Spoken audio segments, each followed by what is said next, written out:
G'day ladies and gents, and welcome to War Thunder with Mags, and today we're going to be taking out one of my favourite new tanks in War Thunder patch 1.55. This is the Tortoise. Yes, the MiG-17 isn't the only thing I've been grinding since patch release. I'm actually in the process of researching Era 5 already. But this is the tank that's really caught my eye. The Tortoise is Era 4, battle rating 6.3, and it's currently the top tank destroyer in the new British tech tree. Now, I'm not going to be doing a full-blown review of it today. I'm not going to be going all of its armour and all of its weak spots or anything like that. I just want to take it out for a battle, and what I'm going to do is show you how much damage this thing can absorb. Well, maybe I should explain a couple of things before we get into the battle itself. Now, this tank has some amazing armour. It really does. If you angle it correctly, you can basically render the tank almost impenetrable. Now, that's not to say that it doesn't have weak spots, and I will cover those weak spots at another time. Needless to say, if you're driving this tank, always try and angle with the enemy to your right-hand side, not your left. Now, coupled with this fantastic armour is the number of crew members. This tank has 7 crew. It's got the commander, the driver, the gunner, the loader, the radio operator, the barman, and the concierge. Taking out all the crew members in this tank is an absolute pain in the ass.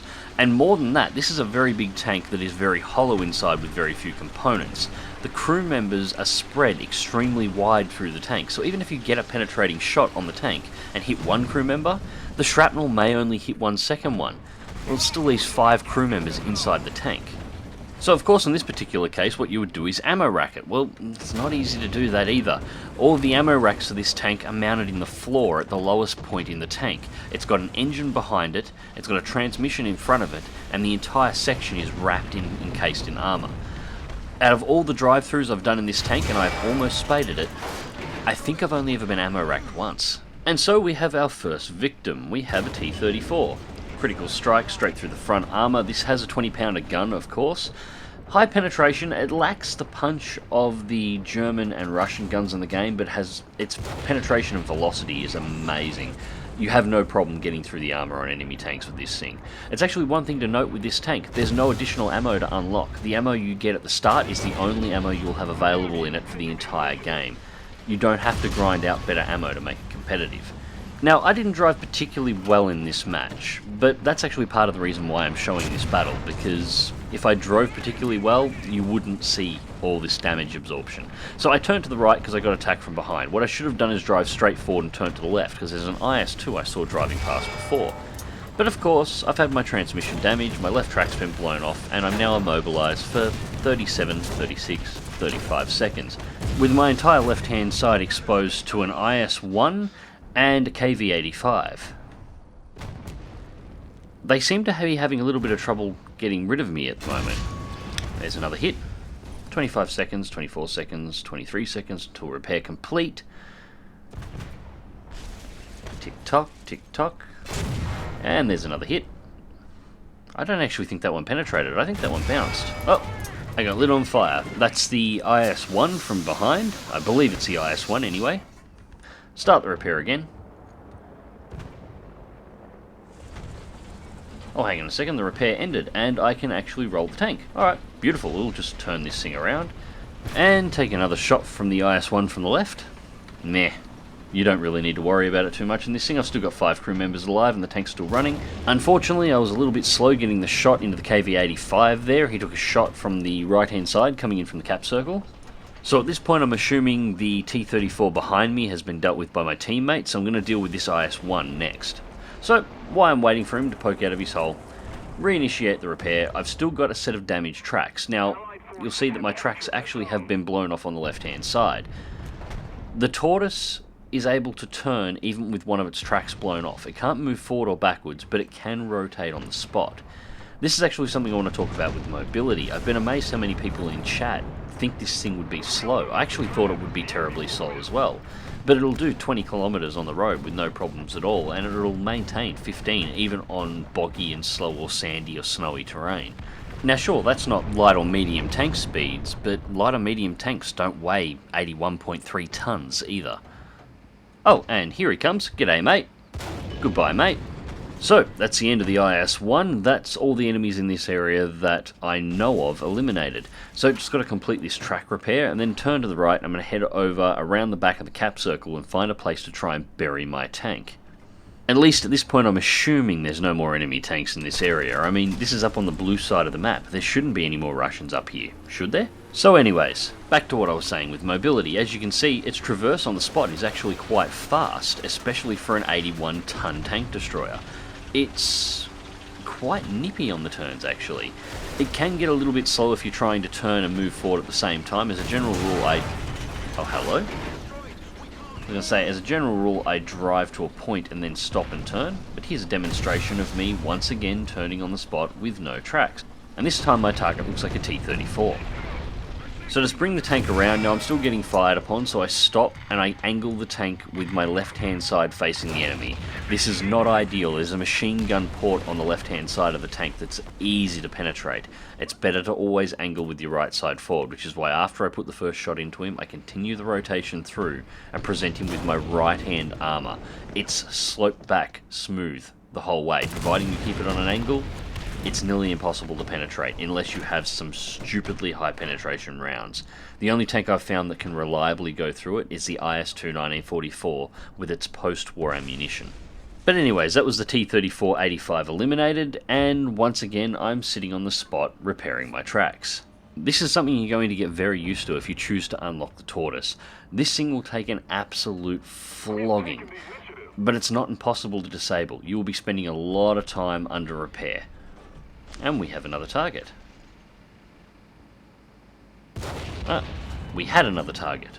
And another T-34-85 down. I think that was actually the premium one. Still a few seconds left on the track repair before I'll be able to turn this around and head back into the cap. Unfortunately, that is pretty much the end of this battle. I drive this around the corner and find a spot to bury it, but the rest of the team is holding off the enemy forces. I just encountered all of them. So they just basically belted the crap out of my tank while I was facing the other direction, and this thing just keeps rolling. I've still got 5 crew members alive, so I've only lost 2 crew members so far. I think it was probably the barman and the concierge that got taken out, just from the looks of it. The tank itself, as you can see, is mainly yellow, but it's still rolled, it's still repaired, and it's still running. It's still combat effective. I still have 31 shots available in the tank, and I know people are going to be going in the comment sections, Mags, why are you carrying so much ammunition? Ammo racks, man, ammo racks. Well, this thing just doesn't get ammo racked.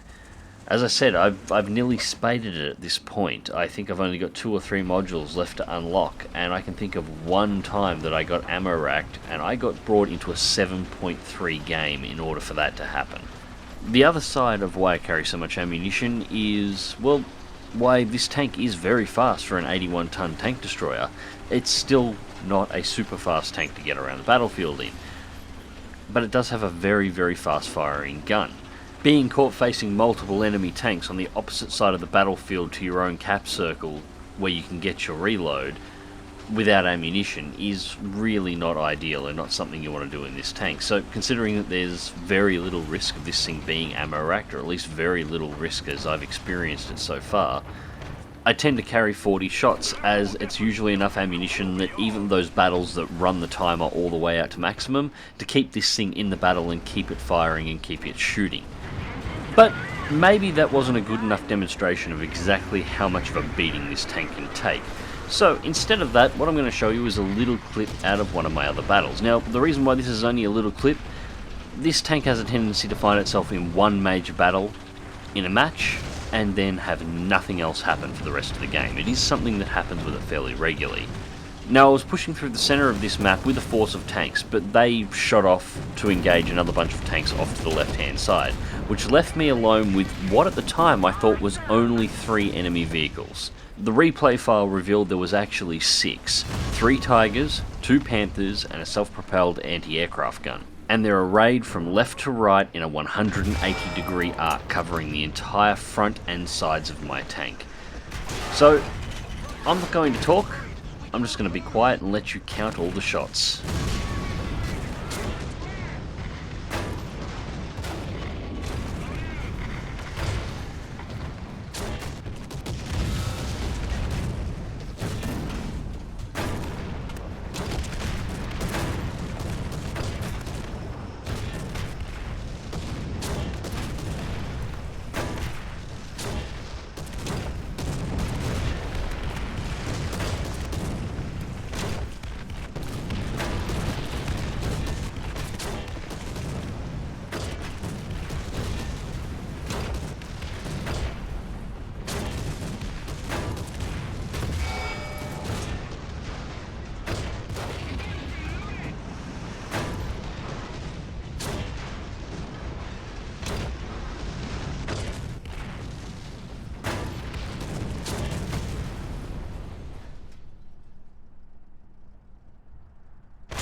And it was at this point that the whirlwind behind me decided that putting shots into my rear was really a waste of its time, and it went off to find something else to shoot.